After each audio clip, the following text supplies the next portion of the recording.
Welcome back ಸ್ನೇಹಿತರೆ. ಒಂದು ಊರಲ್ಲಿ ಒಂದು ಮರ್ಡರ್ ನಡೆಯುತ್ತೆ ಮತ್ತು ಆ ಮರ್ಡರ್ನ ಸಾಲ್ವ್ ಮಾಡೋಕೆ ಹೋದ ಪೊಲೀಸರಿಗೆ ಒಂದಾದ ಮೇಲೆ ಒಂದು ಹೆಣಗಳು ಸಿಗುತ್ತೆ. ಸೊ ಹಾಗಾದ್ರೆ ಆ ಕೊಲೆಗಳನ್ನ ಮಾಡ್ತಿರೋರು ಯಾರು, ಪೊಲೀಸರು ಈ ಕೇಸ್ನ ಹೇಗೆ ಸಾಲ್ವ್ ಮಾಡ್ತಾರೆ ಎಂಬುದೇ ಈ ಮೂವಿಯ ಸ್ಟೋರಿ. ಸೊ ಜಾಸ್ತಿ ಟೈಮ್ ವೇಸ್ಟ್ ಮಾಡದೆ ಮೂವಿನ ಸ್ಟಾರ್ಟ್ ಮಾಡೋಣ. ಇನ್ನು ಮೂವಿ ಸ್ಟಾರ್ಟಿಂಗ್ ನಲ್ಲಿ ದಿವ್ಯಾ ಅನ್ನೋ ಹುಡುಗಿನ ತೋರಿಸ್ತಾರೆ. ಈಕೆ ರಾತ್ರಿ ಟೈಮ್ ಅಲ್ಲಿ ಒಬ್ಬಳೇ ತನ್ನ ಮನೆಗೆ ಹೋಗ್ತಿರ್ತಾಳೆ. ಆಕ್ಚುಲಿ ದಿವ್ಯಾ ತಂದೆಯ ಹಾಲಿನ ವ್ಯಾಪಾರ ಇರುತ್ತೆ. ಅವರು ಬೇರೆ ಬೇರೆ ಹಳ್ಳಿಗೆ ಹೋಗಿ ಹಾಲನ್ನ ಮಾರ್ತಿರ್ತಾರೆ. ಆದ್ರೆ ಇವತ್ತು ದಿವ್ಯಾ ತನ್ನ ತಂದೆ ಬದಲಿಗೆ ಹಾಲು ಮಾರಲು ಹೋಗಿರ್ತಾಳೆ. ದಿವ್ಯಾ ಬರ್ತಿದ್ದಾಗ ದಿವ್ಯಾ ತಂದೆ ಆಕೆಗೆ ಕಾಲ್ ಮಾಡಿ ಎಲ್ಲಿದ್ದೀಯಾ ಅಂತ ಕೇಳ್ತಾನೆ. ಅದಕ್ಕೆ ದಿವ್ಯಾ ಇನ್ನು ಒಂದು 10 ನಿಮಿಷದಲ್ಲಿ ಮನೆಯಲ್ಲಿರ್ತೀನಿ ಅಂತ ಹೇಳ್ತಾಳೆ. ದಿವ್ಯಾ ಸ್ವಲ್ಪ ಮುಂದೆ ಹೋದಾಗ ಆಕೆಯ ಬೈಕ್ ನಿಂತು ಬಿಡುತ್ತೆ. ಇಲ್ಲಿ ಸುತ್ತಲೂ ಗಾಢಂಧಕಾರ ಇರುತ್ತೆ ಮತ್ತು ಅಲ್ಲಿ ಒಂದು ನರಪಿಳ್ಳೆ ಕೂಡ ಇರೋದಿಲ್ಲ. ದಿವ್ಯಾ ತನ್ನ ಬೈಕ್ ಅನ್ನ ನೋಡ್ತಿದ್ದಾಗ ಅಲ್ಲಿ ಮಂಕಿ ಕ್ಯಾಪ್ ಹಾಕೊಂಡಿದ್ದ ಒಬ್ಬ ವ್ಯಕ್ತಿ ಬರ್ತಾನೆ. ಈತ ದಿವ್ಯಾ ತಲೆಗೆ ಹೊಡಿತಾನೆ. ದಿವ್ಯಾ ಅಲ್ಲೇ ಮೂರ್ಛೆ ಹೋಗ್ತಾಳೆ. ಆಮೇಲೆ ಆತ ಆಕೆನ ತನ್ನ ಕಾರ್ ಡಿಕ್ಕಿಲಿ ಹಾಕಿ ತಗೊಂಡೋಗ್ಬಿಡ್ತಾನೆ. ನೆಕ್ಸ್ಟ್ ಸೀನ್ ಅಲ್ಲಿ ಕೀರ್ತಿ ಎಂಬ ಒಬ್ಬ ಹುಡುಗಿನ ತೋರಿಸ್ತಾರೆ. ಈಕೆ ತಂದೆ ತಾಯಿಗೆ ಈಕೆ ಒಬ್ಬಳೇ ಮಗಳಾಗಿರ್ತಾಳೆ. ಕೀರ್ತಿ ತಂದೆ ಒಬ್ಬ ಕುಡುಕ ಆಗಿರ್ತಾನೆ. ಈತ ಯಾವಾಗ್ಲೂ ಕುಡಿತಿರ್ತಾನೆ. ಅದಕ್ಕೆ ಕೀರ್ತಿ ತಾಯಿ ಆತನಿಗೆ ಡೈಲಿ ಹೀಗೆ ಕುಡಿದು ನಮ್ಮ ಪ್ರಾಣ ತಿನ್ನೋದಕ್ಕಿಂತ ಒಂದೇ ಸಲ ವಿಷ ಕುಡಿದು ಸತ್ತೋಗು ಅಂತ ಹೇಳ್ತಾಳೆ. ಆಗ ಇಲ್ಲಿ ಕಾಶಿ ಅನ್ನೋ ವ್ಯಕ್ತಿ ಬರ್ತಾನೆ. ಆಕ್ಚುಲಿ ಕಾಶಿ ಕೀರ್ತಿ ತಾಯಿಯ ತಮ್ಮ ಆಗಿರ್ತಾನೆ. ಇವನ ತಂದೆ ತಾಯಿ ಇರಲ್ಲ. ಅದಕ್ಕೆ ಈತ ತನ್ನ ಅಕ್ಕನ ಮನೆಯಲ್ಲೇ ಇರ್ತಾನೆ ಮತ್ತು ಕಾಶಿ ಕಾನ್ಸ್ಟೇಬಲ್ ಉದ್ಯೋಗ ಮಾಡ್ತಿರ್ತಾನೆ. ಕಾಶಿ ಡೈಲಿ ಕೀರ್ತಿನ ಕಾಲೇಜ್ಗೆ ಬಿಟ್ಟು ತನ್ನ ಡ್ಯೂಟಿಗೆ ಹೋಗ್ತಿರ್ತಾನೆ. ಕಾಶಿ ಡ್ಯೂಟಿಗೆ ಹೋಗುವಾಗ ಕೀರ್ತಿ ತಂದೆ ಕಾಶಿ ಹತ್ರ ಕುಡಿಯೋಕೆ ದುಡ್ಡು ತಗೋತಾನೆ. ಸೀನ್ ಈಗ ಕೀರ್ತಿ ಕಾಲೇಜ್ ಕಡೆ ಶಿಫ್ಟ್ ಆಗುತ್ತೆ. ಇಲ್ಲಿ ನಮಗೆ ಅಭಿ ಅನ್ನೋ ಹುಡುಗನನ್ನ ತೋರಿಸ್ತಾರೆ. ಈತ ಅದೇ ಊರಿನ MLA ಮಗ ಆಗಿರ್ತಾನೆ. ಅದಕ್ಕೆ ಈತ ಕಾಲೇಜ್ ನಲ್ಲಿ ರೌಡಿಸಂ ಮಾಡ್ತಿರ್ತಾನೆ. ಅದಕ್ಕೆ ಒಬ್ಬ ಹುಡುಗ ಈತನ ಬಗ್ಗೆ ಪ್ರಿನ್ಸಿಪಲ್ಗೆ ಕಂಪ್ಲೇಂಟ್ ಕೊಡ್ತಾನೆ. ಆಗ ಅಭಿ ಹೋಗಿ ಆ ಹುಡುಗನಿಗೆ ತುಂಬಾ ಹೊಡಿತಾನೆ ಮತ್ತು ಇನ್ನೊಂದು ಸಲ ಕಂಪ್ಲೇಂಟ್ ಕೊಟ್ರೆ ನೀನು ಈ ಕಾಲೇಜ್ ನಲ್ಲಿ ಇರಲ್ಲ, ಏಕೆಂದ್ರೆ ಈ ಕಾಲೇಜ್ ನನ್ನ ತಂದೆದು ಅಂತ ಹೇಳ್ತಾನೆ. ಈಗ ಕಾಲೇಜ್ಗೆ ಕೀರ್ತಿ ಬರ್ತಾಳೆ. ಇಲ್ಲಿ ಕೀರ್ತಿಗೆ ಗೀತಾ ಅನ್ನೋ ಬೆಸ್ಟ್ ಫ್ರೆಂಡ್ ಇರ್ತಾಳೆ. ಇವರು ಮಾತಾಡ್ತಿದ್ದಾಗ ಅಭಿ ಅವರನ್ನ ದೂರದಿಂದ ನೋಡ್ತಿರ್ತಾನೆ. ಕೀರ್ತಿ ಅಲ್ಲಿಂದ ಹೋದಾಗ ಅಭಿ ಗೀತೆ ಹತ್ರ ಬರ್ತಾನೆ ಮತ್ತು ಗೀತಾಗೆ ತಾನು ಕೀರ್ತಿನ ಲವ್ ಮಾಡ್ತಿದ್ದೀನಿ, ನೀನು ಆಕೆಗೆ ಹೇಳಿ ಒಪ್ಪಿಸು ಅಂತ ಹೇಳ್ತಾನೆ. ಆದ್ರೆ ಗೀತಾ ಕೀರ್ತಿಗೆ ಲವ್ ಎಲ್ಲ ಇಷ್ಟ ಆಗಲ್ಲ, ಸುಮ್ನೆ ಆಕೆನ ಮರೆತು ಬಿಡು ಅಂತ ಹೇಳ್ತಾಳೆ.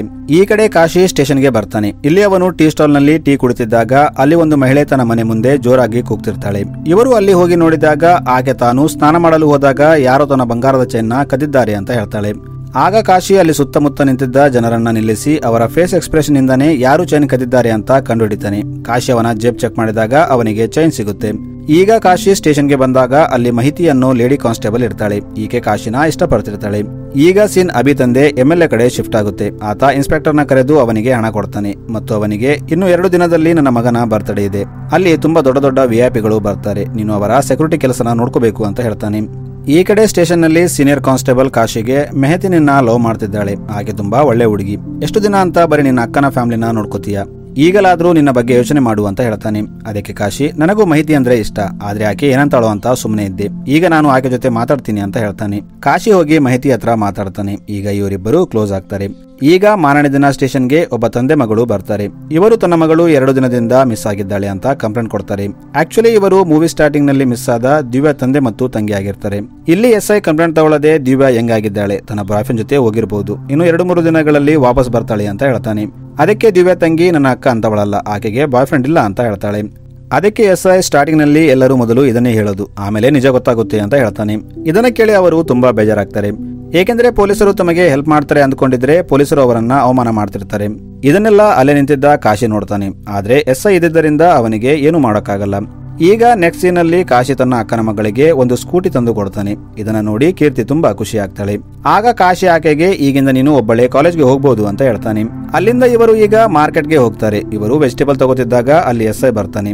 ಈತ ಕಾಶಿಗೆ ಈಕೆ ಯಾರು ಅಂತ ಕೇಳ್ತಾನೆ. ಅದಕ್ಕೆ ಕಾಶಿ ಈಕೆ ನನ್ನ ಅಕ್ಕನ ಮಗಳು ಅಂತ ಹೇಳ್ತಾನೆ. SI ಅವರ ಜೊತೆ ಸ್ವಲ್ಪ ಹೊತ್ತು ಮಾತಾಡಿ ಅಲ್ಲಿಂದ ಹೋಗ್ಬಿಡ್ತಾನೆ. ಇನ್ನೊಂದು ಕಡೆ MLA ತನ್ನ ಮಗನನ್ನ ಕರೆದು ನಾನು ನಿನ್ನ ಬರ್ತ್ಡೇ ಪಾರ್ಟಿನ ತುಂಬಾ ಗ್ರ್ಯಾಂಡ್ ಆಗಿ ಅರೇಂಜ್ ಮಾಡಿದ್ದೀನಿ, ಅಲ್ಲಿ ಎಲ್ಲಾ VIP ಬರ್ತಾರೆ, ನೀನು ಕೂಡ ಅವರ ಜೊತೆ ಪರಿಚಯ ಬೆಳೆಸ್ಕೊ, ನೀನು ಕೂಡ ರಾಜಕೀಯಕ್ಕೆ ಎಂಟ್ರಿ ಆಗ್ಬೇಕು ಅಂತ ಹೇಳ್ತಾನೆ.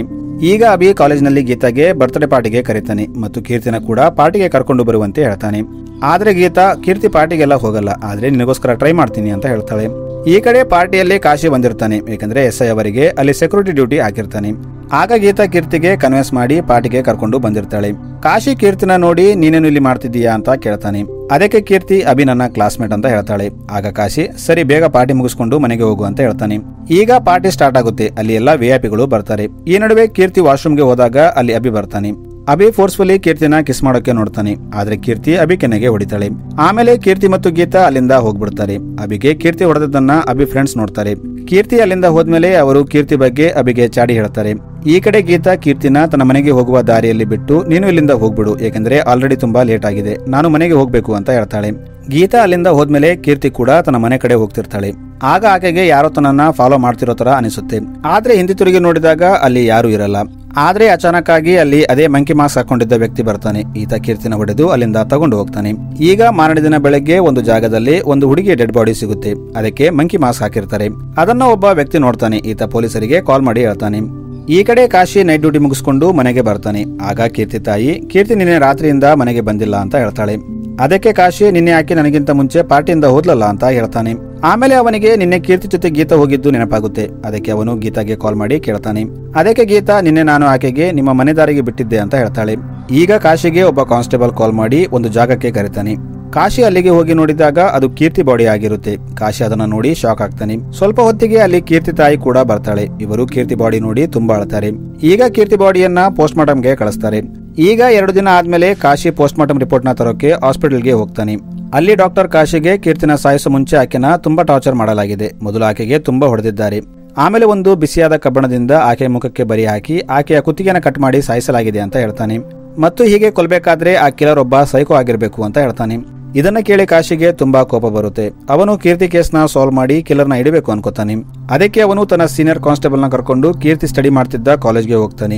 ಅಲ್ಲಿ ಗೀತಾಗೆ ಕೀರ್ತಿಗೆ ಬಾಯ್ ಫ್ರೆಂಡ್ ಇದ್ನ ಅಂತ ಕೇಳ್ತಾನೆ. ಅದಕ್ಕೆ ಗೀತಾ ಕೀರ್ತಿಗೆ ಬಾಯ್ ಫ್ರೆಂಡ್ ಇದ್ದಿಲ್ಲ, ಆದ್ರೆ MLA ಮಗ ಪಾರ್ಟಿ ನಡೀತಿದ್ದಾಗ ಆಕೆ ಜೊತೆ ಮಿಸ್ಬಿಹೇವ್ ಮಾಡಿದ್ದ, ಅದಕ್ಕೆ ಅವತ್ತು ನಾವು ಬೇಗ ಅಲ್ಲಿಂದ ಹೋದ್ವಿ ಅಂತ ಹೇಳ್ತಾಳೆ. ಆಗ ಕಾಶಿ ಗೀತನಿಂದ ಅಭಿ ನಂಬರ್ ತಗೊಂಡು ಅವನಿಗೆ ಕಾಲ್ ಮಾಡ್ತಾನೆ. ಆದ್ರೆ ಅವನ ನಂಬರ್ ಸ್ವಿಚ್ ಆಫ್ ಬರುತ್ತಿರುತ್ತೆ. ಅದಕ್ಕೆ ಕಾಶಿ ಖಂಡಿತ ಕೀರ್ತಿ ಕೊಲೆಯಲ್ಲಿ ಅಭಿ ಕೈವಾಡ ಇದೆ, ಇಲ್ಲಾಂದ್ರೆ ಅವನ ಯಾಕೆ ಮೊಬೈಲ್ ಸ್ವಿಚ್ ಆಫ್ ಮಾಡ್ತಾನೆ ಅನ್ಕೋತಾನೆ.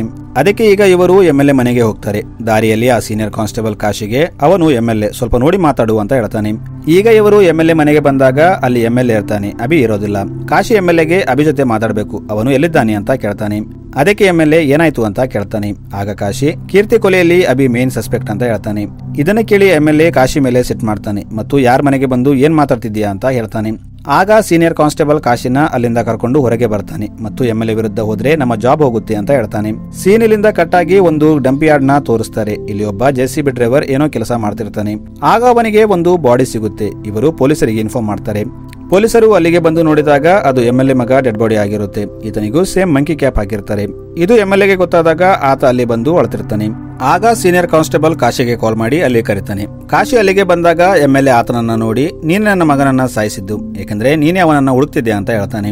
ಆಗ ಅಲ್ಲೇ ಇದ್ದ SI MLAಗೆ ಕಾಶಿ ಅಂತವನಲ್ಲ, ಅವನಿಗೂ ನಿಮ್ಮ ಮಗನ ಕೊಲೆಗೂ ಏನು ಸಂಬಂಧ ಇಲ್ಲ ಅಂತ ಹೇಳ್ತಾನೆ. ಕಾಶಿ ಸ್ಟೇಷನ್ಗೆ ಬಂದಾಗ SI ಅವನ ಮೇಲೆ ಸೆಟ್ ಮಾಡ್ತಾನೆ ಮತ್ತು ನನ್ನ ಪರ್ಮಿಷನ್ ಇಲ್ಲದೆ MLA ಮನೆಗೆ ಹೋಗುವಂತ ನಿನಗೆ ಪರ್ಮಿಷನ್ ಕೊಟ್ಟಿದ್ದು ಯಾರು ಅಂತ ಕೇಳ್ತಾನೆ.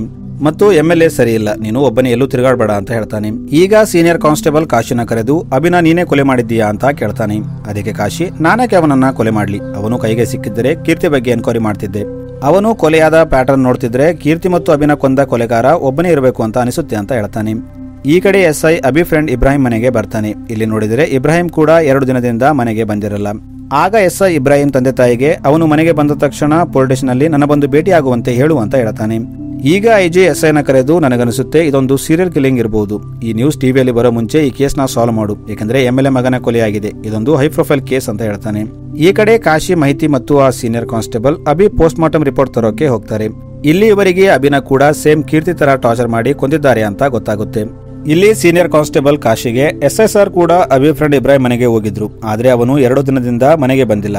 ಅಭಿ ಕೊಲೆಯಲ್ಲಿ ಅವನ ಕೈವಾಡ ಇರಬಹುದು ಅಂತ ಹೇಳ್ತಾನೆ. ಏಕೆಂದ್ರೆ ಇಬ್ರಾಹಿಂ ಒಬ್ಬ ಡ್ರಗ್ ಡೀಲರ್ ಆಗಿರ್ತಾನೆ. ಈಗ ಇವರಿಗೆ ಇನ್ಫಾರ್ಮರ್ ನಿಂದ ಇಬ್ರಾಹಿಂ ಲೊಕೇಶನ್ ಸಿಗುತ್ತೆ. ಕಾಶಿ ಅಲ್ಲಿಗೆ ಹೋದಾಗ ಇಬ್ರಾಹಿಂ ಮತ್ತು ಗ್ಯಾಂಗ್ ಕಾಶಿಗೆ ಕಲ್ಲಿಂದ ಹೊಡೆದು ಅಲ್ಲಿಂದ ಓಡೋಗ್ತಾರೆ. ಆಗ ಅಲ್ಲಿ ಸೀನಿಯರ್ ಕಾನ್ಸ್ಟೇಬಲ್ ಮತ್ತು ಮಾಹಿತಿ ಬಂದು ಕಾಶಿನ ಅಲ್ಲಿಂದ ಕರ್ಕೊಂಡು ಹೋಗ್ತಾರೆ. ಇವರು ಮನೆಗೆ ಬಂದಾಗ ಕೀರ್ತಿ ತಾಯಿ ಕಾಶಿಗೆ ನೀನು ಈ ಕೇಸ್ನ ಇಲ್ಲೇ ಬಿಟ್ಬಿಡು, ನಿನಗೇನಾದ್ರೂ ಆದ್ರೆ ನಾವು ಯಾರಿಗಾಗಿ ಬದುಕಬೇಕು ಅಂತ ಹೇಳ್ತಾಳೆ. ಆದ್ರೆ ಕಾಶಿ ಮಾತ್ರ ಕೀರ್ತಿನ ಯಾರು ಕೊಲೆ ಮಾಡಿದ್ದು ಅಂತ ಕಂಡುಹಿಡಿತೀನಿ ಅಂತ ಹೇಳ್ತಾನೆ. ಹೀಗಿರುವಾಗ ಮಾರನೇ ದಿನ ಇಬ್ರಾಹಿಂ ಬಾಡಿ ಸಿಗುತ್ತೆ. ಇವನನ್ನ ಕೂಡ ಕೊಂದ ಮೇಲೆ ಮಂಕಿ ಮಾಸ್ ಹಾಕಿ ಬಾಡಿಯನ್ನ ಡಂಪ್ ಮಾಡಿರ್ತಾರೆ. ಈಗ ಕಾಶಿ ಮಾಹಿತಿ ಮತ್ತು ಸೀನಿಯರ್ ಕಾನ್ಸ್ಟೇಬಲ್ ಒಂದು ಕೆಫೆಯಲ್ಲಿ ಕೂತು ನಡೀತಿರೋ ಕೊಲೆಗಳ ಪ್ಯಾಟರ್ನ್ ಚೆಕ್ ಮಾಡ್ತಾರೆ. ಆಗ ಕಾಶಿ ನಾವು ಯಾರನ್ನ ಕೊಲೆಗಾರ ಅಂತ ಹುಡುಕ್ತಿದ್ವೋ ಅವರೆಲ್ಲ ಸಾಯ್ತಿದ್ದಾರೆ. ಮೊದಲು ನಾವು ಅಭಿ ಕೊಲೆಗಾರ ಅಂದ್ಕೊಂಡಿದ್ವಿ, ಆದ್ರೆ ಅವನು ಸತ್ತೋದ. ಆಮೇಲೆ ಇಬ್ರಾಹಿಂ ಅಂದ್ಕೊಂಡ್ವಿ, ಆದ್ರೆ ಅವನು ಸತ್ತೋದ. ಈ ಕೊಲೆಗಳನ್ನ ನೋಡ್ತಿದ್ರೆ ನೆಕ್ಸ್ಟ್ ಟಾರ್ಗೆಟ್ ಗೀತಾ ಆಗಿರ್ಬೋದು, ಏಕೆಂದ್ರೆ ಕೊಲೆ ಆದವರೆಲ್ಲ ಒಂದೇ ಕಾಲೇಜ್ನವರು ಅಂತ ಹೇಳ್ತಾನೆ. ಮತ್ತು ಮಹಿತಿಗೆ ಗೀತಾ ನಿನ್ನ ಮನೆ ಹತ್ರ ಇರ್ತಾಳೆ, ಸೊ ನೀನು ಆಕೆ ಮೇಲೆ ನಿಗಾ ಇಡು ಅಂತ ಹೇಳ್ತಾನೆ. ಈಗ ಅದೇ ದಿನ ರಾತ್ರಿ ಮಹಿತಿ ಕಾಶಿಗೆ ಕಾಲ್ ಮಾಡಿ ಗೀತಾ ಮನೆ ಮುಂದೆ ಮಾಸ್ಕ್ ಹಾಕೊಂಡ ವ್ಯಕ್ತಿ ತಿರುಗ್ತಿದ್ದಾನೆ ಅಂತ ಹೇಳ್ತಾಳೆ. ಅದಕ್ಕೆ ಕಾಶಿ ನೀನು ಅವನ ಮೇಲೆ ಕಣ್ಣಿಡು, ನಾನು ಬರ್ತೀನಿ ಅಂತ ಹೇಳ್ತಾನೆ. ಅಲ್ಲಿ ಕಾಶಿ ಬಂದಾಗ ಆ ವ್ಯಕ್ತಿಗೆ ನೀನು ಯಾರು ಅಂತ ಕೇಳ್ತಾನೆ. ಆದ್ರೆ ಆ ವ್ಯಕ್ತಿ ಅಲ್ಲಿಂದ ಓಡೋಕೆ ಸ್ಟಾರ್ಟ್ ಮಾಡ್ತಾನೆ. ಆತ ಓಡ್ತಾ ಒಂದು ಹೊಲದಲ್ಲಿ ಬರ್ತಾನೆ. ಇಲ್ಲಿ ನೋಡಿದ್ರೆ ತುಂಬಾ ಜನ ಮಾಸ್ಕ್ ಹಾಕೊಂಡ ವ್ಯಕ್ತಿಗಳು ಕಾಶಿ ಮೇಲೆ ಅಟ್ಯಾಕ್ ಮಾಡ್ತಾರೆ. ಆದ್ರೆ ಕಾಶಿ ಭಯಪಡದೆ ಅವರನ್ನೆಲ್ಲ ಹೊಡಿತಾನೆ. ಮತ್ತು ಕೊನೆಗೆ ಒಬ್ಬ ವ್ಯಕ್ತಿಯ ಮಾಸ್ಕ್ ತೆಗೆದಾಗ ಅದು MLA ಕಡೆಯವರು ಅಂತ ಗೊತ್ತಾಗುತ್ತೆ. MLA ಕಾಶಿನ ಸಾಯಿಸೋಕೆ ಜನರನ್ನ ಕಳಿಸಿರ್ತಾನೆ. ಆದ್ರೆ ಅವರು ಕಾಶಿಯಿಂದ ತಪ್ಪಿಸಿಕೊಂಡು ಓಡೋಗ್ತಾರೆ. ಆಗ ಕಾಶಿ ಕೈಯಲ್ಲಿ ಒಬ್ಬ ವ್ಯಕ್ತಿ ಸಿಕ್ಕಾಕೋತಾನೆ. ಕಾಶಿ ಆ ವ್ಯಕ್ತಿನ ಹಿಡಿದು ಸ್ಟೇಷನ್ಗೆ ಕರ್ಕೊಂಡು ಬರ್ತಾನೆ ಮತ್ತು ಅವನನ್ನ ತುಂಬಾ ಹೊಡಿತಾನೆ. ಆಗ ಅಲ್ಲಿ ಇನ್ನೊಬ್ಬ ಕಾನ್ಸ್ಟೇಬಲ್ ಬಂದು ಇವನ್ ಯಾಕೆ ಹೊಡಿತಿದ್ದೀಯಾ, ಇವನೊಬ್ಬ ಹುಚ್ಚ, ಇವನಿಗೆ ಮಾತು ಸಹ ಬರಲ್ಲ, ಯಾರು ಇವನಿಗೆ ಮಾಸ್ಕ್ ಕೊಟ್ಟಿದ್ದಾರೆ, ಇವನು ಹಾಕೊಂಡು ತಿರುಗ್ತಿದ್ದಾನೆ ಅಂತ ಹೇಳ್ತಾನೆ. ಇಲ್ಲಿ ಕಾಶಿಗೆ ಮತ್ತೆ ಡೆಡ್ ಎಂಡ್ ಕಾಣುತ್ತೆ. ಅವನಿಗೆ ಏನೂ ಅರ್ಥವಾಗ್ತಿರಲ್ಲ. ಮಾರನೇ ದಿನ ಬೆಳಗ್ಗೆ ಒಂದು ಕೆರೆಯಲ್ಲಿ ಇವರಿಗೆ ಮತ್ತೊಂದು ಬಾಡಿ ಸಿಗುತ್ತೆ. ಶಾಕಿಂಗ್ಲಿ ಇದು ಮೂವಿ ಸ್ಟಾರ್ಟಿಂಗ್ ನಲ್ಲಿ ಕಿಡ್ನಾಪ್ ಆದ ದಿವ್ಯಾ ಆಗಿರ್ತಾಳೆ. ದಿವ್ಯಾ ಬಾಡಿಯನ್ನ ಪೋಸ್ಟ್ ಮಾರ್ಟಂಗೆ ಕಳುಹಿಸಿದಾಗ ಡಾಕ್ಟರ್ ಕಾಶಿಗೆ ದಿವ್ಯಾನು ಕೂಡ ಸೇಮ್ ಕೀರ್ತಿ, ಇಬ್ರಾಹಿಂ ಮತ್ತು ಅಭಿರೀತಿ ಸಾಯಿಸಲಾಗಿದೆ, ಆದ್ರೆ ದಿವ್ಯಾನ ಅವರಿಗಿಂತ ಮುಂಚೆ ಕೊಲೆ ಮಾಡಲಾಗಿದೆ ಅಂತ ಹೇಳ್ತಾನೆ. ಈಗ ಕಾಶಿ ದಿವ್ಯಾ ಬಗ್ಗೆ ಎನ್ಕ್ವೈರಿ ಮಾಡಲು ದಿವ್ಯಾ ತಂದೆ ತಾಯಿ ಹತ್ರ ಬರ್ತಾನೆ. ಆದ್ರೆ ಅವರು ಪೊಲೀಸರಿಗೆ ಯಾವ ಹೆಲ್ಪ್ ಮಾಡಲ್ಲ ಅಂತ ಹೇಳ್ತಾರೆ. ಏಕೆಂದ್ರೆ ಇವರು ಪೊಲೀಸ್ ಹತ್ರ ಹೆಲ್ಪ್ ಕೇಳ್ಕೊಂಡು ಬಂದಾಗ ಪೊಲೀಸರು ಇವರಿಗೆ ಹೆಲ್ಪ್ ಮಾಡಿರಲ್ಲ. ಅದಕ್ಕೆ ಕಾಶಿ ಕೇವಲ ನಿಮ್ಮ ಮಗಳಲ್ಲ, ನನ್ನ ಅಕ್ಕನ ಮಗಳು MLA ಮಗ ಮತ್ತು ಇಬ್ರಾಹಿಂ ಕೂಡ ಕೊಲೆಯಾಗಿದ್ದಾರೆ, ನೀವು ನನಗೆ ಹೆಲ್ಪ್ ಮಾಡಿದ್ರೆ ಕೊಲೆಗಾರನನ್ನ ಹಿಡಿಬಹುದು ಅಂತ ಹೇಳ್ತಾನೆ. ಈಗ ಇವರು ದಿವ್ಯಾ ಬಗ್ಗೆ ಹೇಳ್ತಾರೆ. ಇಲ್ಲಿ ಕಾಶಿಗೆ ದಿವ್ಯಾಗೂ ಕೀರ್ತಿ ಕಾಲೇಜ್ಗೂ ಯಾವ ಸಂಬಂಧ ಇಲ್ಲ ಅಂತ ಗೊತ್ತಾಗುತ್ತೆ. ಇದರಿಂದ ಒಂದೇ ಕಾಲೇಜ್ನವರನ್ನ ಕೊಲೆ ಮಾಡ್ತಿರೋ ಲಿಂಕ್ ಕಟ್ ಆಗುತ್ತೆ. ಆದ್ರೆ ಕಾಶಿಗೆ ಇಲ್ಲಿ ಇನ್ನೊಂದು ವಿಷಯ ಗೊತ್ತಾಗುತ್ತೆ. ಅದೇನೆಂದ್ರೆ ದಿವ್ಯಾಗೆ ಡ್ಯಾನ್ಸ್ ಅಂದ್ರೆ ತುಂಬಾ ಇಷ್ಟ ಇರುತ್ತೆ. ಅದಕ್ಕೆ ಆಕೆ ಡ್ಯಾನ್ಸ್ ಕ್ಲಾಸ್ಗೂ ಹೋಗ್ತಿರ್ತಾಳೆ. ಈಗ ಕಾಶಿ ದಿವ್ಯಾ ಹೋಗ್ತಿದ್ದ ಡ್ಯಾನ್ಸ್ ಕ್ಲಾಸ್ಗೆ ಹೋಗಿ ಟೀಚರ್ ಹತ್ರ ಎನ್ಕ್ವೈರಿ ಮಾಡ್ತಾನೆ. ಕಾಶಿ ಆಕೆಗೆ ದಿವ್ಯಾಗೆ ಬಾಯ್ ಫ್ರೆಂಡ್ ಇದ್ನ ಅಂತ ಕೇಳ್ತಾನೆ. ಅದಕ್ಕೆ ಟೀಚರ್ ಬಾಯ್ ಫ್ರೆಂಡ್ ಬಗ್ಗೆ ಗೊತ್ತಿಲ್ಲ, ಆದ್ರೆ ಆಕೆಗೆ ಸ್ವಪ್ನ ಅನ್ನೋ ಬೆಸ್ಟ್ ಫ್ರೆಂಡ್ ಇದ್ಲು, ಆದ್ರೆ ಸ್ವಲ್ಪ ದಿನಗಳಿಂದ ಅವರಿಬ್ಬರು ಕ್ಲಾಸ್ಗೆ ಬರ್ತಿಲ್ಲ ಅಂತ ಹೇಳ್ತಾಳೆ. ಆಗ ಕಾಶಿಗೆ ಮಾಹಿತಿ ಕಾಲ್ ಮಾಡಿ ಗೀತಾ ಮಿಸ್ ಆಗಿದ್ದಾಳೆ ಅಂತ ಹೇಳ್ತಾಳೆ. ಇದನ್ನ ಕೇಳಿ ಕಾಶಿ ಸೈಬರ್ ಸೆಲ್ಗೆ ಕಾಲ್ ಮಾಡಿ ಗೀತಾ ನಂಬರ್ನ ಟ್ರೇಸ್ ಮಾಡುವಂತೆ ಹೇಳ್ತಾನೆ. ಕಾಶಿಗೆ ಗೀತಾ ಮೊಬೈಲ್ ಲೊಕೇಶನ್ ಗೊತ್ತಾದಾಗ ಅವನು ಅಲ್ಲಿಗೆ ಹೋಗ್ತಾನೆ. ಆದ್ರೆ ಅಲ್ಲಿ ಯಾರೂ ಇರಲ್ಲ. ಆಗ ಅವನು ಮತ್ತೆ ಸೈಬರ್ ಸೆಲ್ಗೆ ಕಾಲ್ ಮಾಡಿ ಕೇಳಿದಾಗ ಗೀತಾ ನಂಬರ್ ಸ್ವಿಚ್ ಆಫ್ ಆಗಿದೆ ಅಂತ ಗೊತ್ತಾಗುತ್ತೆ. ಕಾಶಿಗೆ ಏನು ಮಾಡೋದು ಅಂತ ಗೊತ್ತಾಗಲ್ಲ. ಅವನು ಒಂದು ಡಾಬಾಗೆ ಬಂದು ಕೂತ್ಕೋತಾನೆ. ಆಗ ಅವನು ಅಲ್ಲಿ ಒಬ್ಬ ವ್ಯಕ್ತಿಯ ಕುತ್ತಿಗೆಯಲ್ಲಿ ಒಂದು ಚೈನ್ ನೋಡ್ತಾನೆ. ಆಗ ಅವನಿಗೆ ದಿವ್ಯಾ ಬಾಡಿಯನ್ನ ನೀರಿಂದ ತೆಗೆದಿದ್ದಾಗ ಒಂದು ಚೈನ್ ನೀರಲ್ಲಿ ಬಿದ್ದಿದ್ದು ನೆನಪಾಗುತ್ತೆ. ಅದಕ್ಕೆ ಅವನು ಆ ಕೆರೆಗೆ ಹೋಗಿ ಚೈನ್ ನ ಹುಡುಕ್ತಾನೆ. ಈ ಕಡೆ ಕಿಡ್ನಾಪರ್ ಗೀತನ ಒಂದು ಚೇರ್ಗೆ ಕಟ್ಟಿ ಹಾಕಿರ್ತಾನೆ. ಈಗ ಕಾಶಿಗೆ ಆ ಚೈನ್ ಸಿಕ್ಕಾಗ ಅವನು ಅದನ್ನ ನೋಡಿ ಶಾಕ್ ಆಗ್ತಾನೆ. ಏಕೆಂದ್ರೆ ಆ ಚೈನ್ ನಲ್ಲಿ 2 ಫೋಟೋಸ್ ಇರುತ್ತೆ. ಆಕ್ಚುಲಿ ಆ ಫೋಟೋ ಸೀನಿಯರ್ ಕಾನ್ಸ್ಟೇಬಲ್ ಆಗಿರುತ್ತೆ.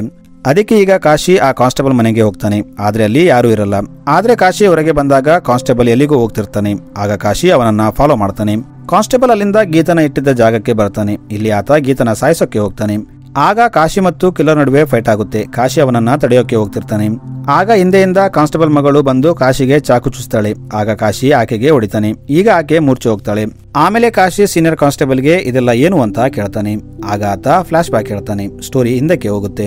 ಇಲ್ಲಿ ನಮಗೆ ಸ್ವಪ್ನ ಮತ್ತು ಅವನ ತಂದೆ ಕಾನ್ಸ್ಟೇಬಲ್ ನ ತೋರಿಸ್ತಾರೆ. ಸ್ವಪ್ನಗೆ ತಾಯಿ ಇರಲ್ಲ. ಆಕೆ ತಂದೆನೇ ಆಕೆನ ತುಂಬಾ ಚೆನ್ನಾಗಿ ಸಾಕಿರ್ತಾನೆ. ಸ್ವಪ್ನ ಕೂಡ ಅಭಿ ಮತ್ತು ಕೀರ್ತಿ ಓದ್ತಿದ್ದ ಅದೇ ಕಾಲೇಜ್ನಲ್ಲಿ ಓದ್ತಿರ್ತಾಳೆ. ಇಲ್ಲಿ ಸ್ವಪ್ನ ಮತ್ತು MLA ಮಗ ಅಭಿ ಇಬ್ಬರು ಒಬ್ಬರನ್ನೊಬ್ಬರು ಲವ್ ಮಾಡ್ತಿರ್ತಾರೆ. ಸ್ವಪ್ನಗೆ ತನ್ನ ಸೌಂದರ್ಯದ ಬಗ್ಗೆ ತುಂಬಾ ಕಾಳಜಿ ಇರುತ್ತೆ.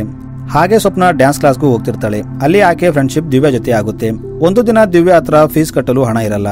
ಆಗ ಸ್ವಪ್ನ ಆಕೆಗೆ ಹೆಲ್ಪ್ ಮಾಡಿರ್ತಾಳೆ. ಮತ್ತು ಅದೇ ದಿನ ಸ್ವಪ್ನ ತನ್ನ ತಂದೆಗೆ ಒಂದು ಲಾಕೆಟ್ ಗಿಫ್ಟ್ ಮಾಡಿರ್ತಾಳೆ. ಅದರಲ್ಲಿ ಅವರಿಬ್ಬರ ಫೋಟೋ ಇರುತ್ತೆ. ಇನ್ನು ಮಾರನೇ ದಿನ ಬೆಳಗ್ಗೆ ಸ್ವಪ್ನ ಎದ್ದಾಗ ಆಕೆ ಕೆನ್ನೆ ಮೇಲೆ ಒಂದು ಪಿಂಪಲ್ ಆಗಿರುತ್ತೆ. ಅದನ್ನ ನೋಡಿ ಸ್ವಪ್ನ ತುಂಬಾ ಭಯಪಡ್ತಾಳೆ. ಆಗ ಆಕೆ ತಂದೆ ಇದು ಜಸ್ಟ್ ಪಿಂಪಲ್, ಏನಾಗಲ್ಲ ಅಂತ ಹೇಳ್ತಾನೆ. ಆದ್ರೆ ಸ್ವಪ್ನ ಕೇಳದಿದ್ದಾಗ ಅವರು ಸ್ಕಿನ್ ಡಾಕ್ಟರ್ ಹತ್ರ ಹೋಗ್ತಾರೆ. ಇಲ್ಲಿ ಡಾಕ್ಟರ್ ಸ್ವಪ್ನನ ಚೆಕ್ ಮಾಡಿ ಇದೊಂದು ರೇರ್ ಡಿಸೀಸ್, ಇದಕ್ಕೆ ಟ್ರೀಟ್ಮೆಂಟ್ ಕೊಡೋಣ, ಇದು ಕಡಿಮೆ ಆಗ್ಬೋದು ಅಂತ ಹೇಳ್ತಾಳೆ. ಆದ್ರೆ ಅದು ಹೋಗುತ್ತೆ ಅಂತ ಗ್ಯಾರಂಟಿ ಕೊಡಲ್ಲ. ಈಗ ಸ್ವಪ್ನ ಮಾರ್ಕ್ಸ್ ಹಾಕೊಂಡು ಕಾಲೇಜ್ಗೆ ಬರ್ತಾಳೆ. ಇಲ್ಲಿ ಆಕೆ ಫ್ರೆಂಡ್ಸ್ ಅಂದ್ರೆ ಅಭಿ, ಕೀರ್ತಿ, ಗೀತಾ ಮತ್ತು ಇಬ್ರಾಹಿಂ ಈಕೆ ಮುಖದಲ್ಲಿದ್ದ ಇನ್ಫೆಕ್ಷನ್ ನೋಡಿ ಈಕೆಯಿಂದ ದೂರ ಇರ್ತಾರೆ. ಇವರು ಈಕೆನ ಇಗ್ನೋರ್ ಮಾಡ್ತಿರ್ತಾರೆ. ಇನ್ನು ಡ್ಯಾನ್ಸ್ ಕ್ಲಾಸ್ ಅಲ್ಲಿ ಕೂಡ ದಿವ್ಯಾ ಈಕೆಯಿಂದ ದೂರ ಇರೋಕೆ ಸ್ಟಾರ್ಟ್ ಮಾಡ್ತಾಳೆ. ಇನ್ನು ಈಕೆನ ಲವ್ ಮಾಡ್ತಿದ್ದ ಅಭಿ ಕೂಡ ನಿನ್ನ ಮುಖ ನೋಡಿದ್ರೆ ನನಗೆ ಅಸಹ್ಯ ಅನಿಸುತ್ತೆ, ನನ್ನಿಂದ ದೂರ ಇರು ಅಂತ ಹೇಳ್ತಾನೆ. ಇದರಿಂದ ಸ್ವಪ್ನ ಡಿಪ್ರೆಷನ್ಗೆ ಹೋಗ್ತಾಳೆ. ಆಕೆ ಕಾಲೇಜಿಗೆ ಹೋಗೋದು ಬಂದ್ ಮಾಡ್ತಾಳೆ ಮತ್ತು ಪೂರ್ತಿ ದಿನ ತನ್ನ ರೂಮಲ್ಲಿ ಇರ್ತಾಳೆ. ಆಕೆ ಊಟನೂ ಮಾಡ್ತಿರಲ್ಲ. ಇದರಿಂದ ಆಕೆ ತುಂಬಾ ವೀಕ್ ಆಗ್ತಾಳೆ. ಅದಕ್ಕೆ ಸ್ವಪ್ನ ತಂದೆ ನೀನು ಹೀಗೆ ಊಟ ಮಾಡದಿದ್ರೆ ಸತ್ತೋಗ್ತೀಯಾ ಅಂತ ಹೇಳ್ತಾನೆ. ಅದಕ್ಕೆ ಆಕೆ ಹೌದು, ನಾನು ಸಾಯ್ಬೇಕು, ನನ್ನ ಫ್ರೆಂಡ್ಸ್ ಎಲ್ಲ ನನ್ನಿಂದ ದೂರ ಆದ್ರು, ನಾನು ಬದುಕಿದ್ದು ಏನು ಮಾಡ್ಲಿ ಅಂತ ಹೇಳ್ತಾಳೆ. ಆಗ ಕಾನ್ಸ್ಟೇಬಲ್, ನೀನು ಹೀಗೆ ಮಾಡಿದ್ರೆ ನಿನಗಿಂತ ಮೊದಲು ನಾನೇ ಸಾಯ್ತೀನಿ ಅಂತ ಹೇಳ್ತಾನೆ. ಅದಕ್ಕೆ ಸ್ವಪ್ನ, ನಾವೇನು ತಪ್ಪು ಮಾಡಿದ್ದೀವಿ ಸಾಯೋಕೆ, ನಮ್ಮ ಈ ಪರಿಸ್ಥಿತಿಗೆ ಕಾರಣ ಆದವರು ಸಾಯ್ಬೇಕು ಅಂತ ಹೇಳ್ತಾಳೆ. ಅದಕ್ಕೆ ಕಾನ್ಸ್ಟೇಬಲ್, ಸಾಯಿಸೋದ, ಈ ರೋಗ ನಿನಗೆ ಬಂದಿದ್ದಕ್ಕೆ ಅವರದ್ದೇನೋ ತಪ್ಪಿದೆ ಅಂತ ಹೇಳ್ತಾನೆ. ಅದಕ್ಕೆ ಸ್ವಪ್ನ, ನೀವು ಸರಿ ಹೇಳ್ತಿದ್ದೀರಾ, ಇದರಲ್ಲಿ ನಂದೇ ತಪ್ಪಿದೆ, ಅದಕ್ಕೆ ನಾನೇ ಸಾಯ್ತೀನಿ ಅಂತ ಹೇಳ್ತಾಳೆ. ಮತ್ತು ಒಂದು ಕತ್ತಿ ತಗೊಂಡು ತನ್ನ ಕುತ್ತಿಗೆ ಮೇಲೆ ಇಡ್ತಾಳೆ. ಅದಕ್ಕೆ ಸ್ವಪ್ನ ತಂದೆ ಆಕೆನ ತಡೆದು, ಸರಿ ನೀನು ಹೇಳೋ ಹಾಗೆ ಅವರನ್ನೇ ಸಾಯಿಸೋಣ, ಮೊದಲು ಊಟ ಮಾಡು ಅಂತ ಹೇಳ್ತಾನೆ. ಆದ್ರೆ ಸ್ವಪ್ನ ಮೊದಲು ಅವರನ್ನ ಕೊಂದ ಮೇಲೆ ಊಟ ಮಾಡ್ತೀನಿ ಅಂತ ಹೇಳ್ತಾಳೆ. ಅದಕ್ಕೆ ಕಾನ್ಸ್ಟೇಬಲ್ ದಿವ್ಯಾನ ಕಿಡ್ನಾಪ್ ಮಾಡಿ ಸ್ವಪ್ನ ಹತ್ರ ತರ್ತಾನೆ. ಇಲ್ಲಿ ಸ್ವಪ್ನ ದಿವ್ಯಾಗೆ, ಫ್ರೆಂಡ್ಸ್ ಅಂದ್ರೆ ಯಾವುದೇ ಪರಿಸ್ಥಿತಿಯಲ್ಲಿ ಜೊತೆಗಿರಬೇಕು, ಆದ್ರೆ ನೀನು ನನ್ನ ಫೇಸ್ ನ ನೋಡಿ ನನ್ನಿಂದ ದೂರ ಆದೆ ಅಂತ ಹೇಳ್ತಾಳೆ. ಮತ್ತು ಆಕೆಯ ಫೇಸ್ ನ ಸುಟ್ಟು ಆಕೆ ಕುತ್ತಿಗೆ ಕಡಿದು ಸಾಯಿಸ್ಬಿಡ್ತಾಳೆ. ಹೀಗೆ ಸ್ವಪ್ನ ಒಂದೊಂದಾಗಿ ಎಲ್ಲರನ್ನ ಸಾಯಿಸ್ತಿರ್ತಾಳೆ. ಈಗ ಸ್ಟೋರಿ ಪ್ರೆಸೆಂಟ್ ಡೇಗೆ ಬರುತ್ತೆ. ಇದೆಲ್ಲ ಸ್ಟೋರಿ ಸೀನಿಯರ್ ಕಾನ್ಸ್ಟೇಬಲ್ ಕಾಶಿಗೆ ಹೇಳ್ತಿರ್ತಾನೆ. ಆಗ ಸ್ವಪ್ನಗೆ ಎಚ್ಚರಿಕೆ ಆಗುತ್ತೆ. ಆಕೆ ಕಾಶಿನ ಸಾಯಿಸಬೇಕಂತ ಸ್ಟ್ಯಾಬ್ ಮಾಡ್ತಾಳೆ. ಆದ್ರೆ ಕಾಶಿ ಸೆರೆದಿದ್ದಕ್ಕೆ ಅದು ಸ್ವಪ್ನ ತಂದೆಗೆ ಬೀಳುತ್ತೆ. ಆತ ಅಲ್ಲೇ ಸತ್ತೋಗ್ತಾನೆ. ಈಗ ಕೆಲವು ದಿನಗಳ ನಂತರ ಸಮಯ ತೋರಿಸ್ತಾರೆ. ಸ್ವಪ್ನನ ಒಂದು ಮೆಂಟಲ್ ಹಾಸ್ಪಿಟಲ್ ನಲ್ಲಿ ಜಾಯಿನ್ ಮಾಡಿರ್ತಾರೆ. ಆದ್ರೆ ಸ್ವಪ್ನ ಇಲ್ಲಿ ಊಟ ಮಾಡ್ತಿರಲ್ಲ. ಆಗ ವಾರ್ಡನ್ ಕಾಶಿಗೆ ಕಾಲ್ ಮಾಡಿ ಸ್ವಪ್ನ ಊಟ ಮಾಡ್ತಿಲ್ಲ ಅಂತ ಹೇಳ್ತಾಳೆ. ಆಗ ಅಲ್ಲಿ ಕಾಶಿ ಬರ್ತಾನೆ. ಆದ್ರೆ ಇಲ್ಲಿ ಫೋನ್ ಮಾಡಿದ ವಾರ್ಡನ್ ನ ಯಾರೋ ಸಾಯಿಸಿರ್ತಾರೆ. ಕಾಶಿ ಸ್ವಪ್ನ ಇದ್ದ ಬೆಡ್ಗೆ ಹೋಗಿ ನೋಡಿದಾಗ ಸ್ವಪ್ನ ಊಟ ಮಾಡ್ತಿರ್ತಾಳೆ. ಇದರಿಂದ ಕಾಶಿಗೆ ವಾರ್ಡನ್ ನ ಸ್ವಪ್ನ ಕೊಲೆ ಮಾಡಿದ್ದಾಳೆ ಅಂತ ಅರ್ಥವಾಗುತ್ತೆ. ಸೊ ಮೂವಿ ಇಲ್ಲಿಗೆ ಎಂಡ್ ಆಗುತ್ತೆ. Thanks for watching.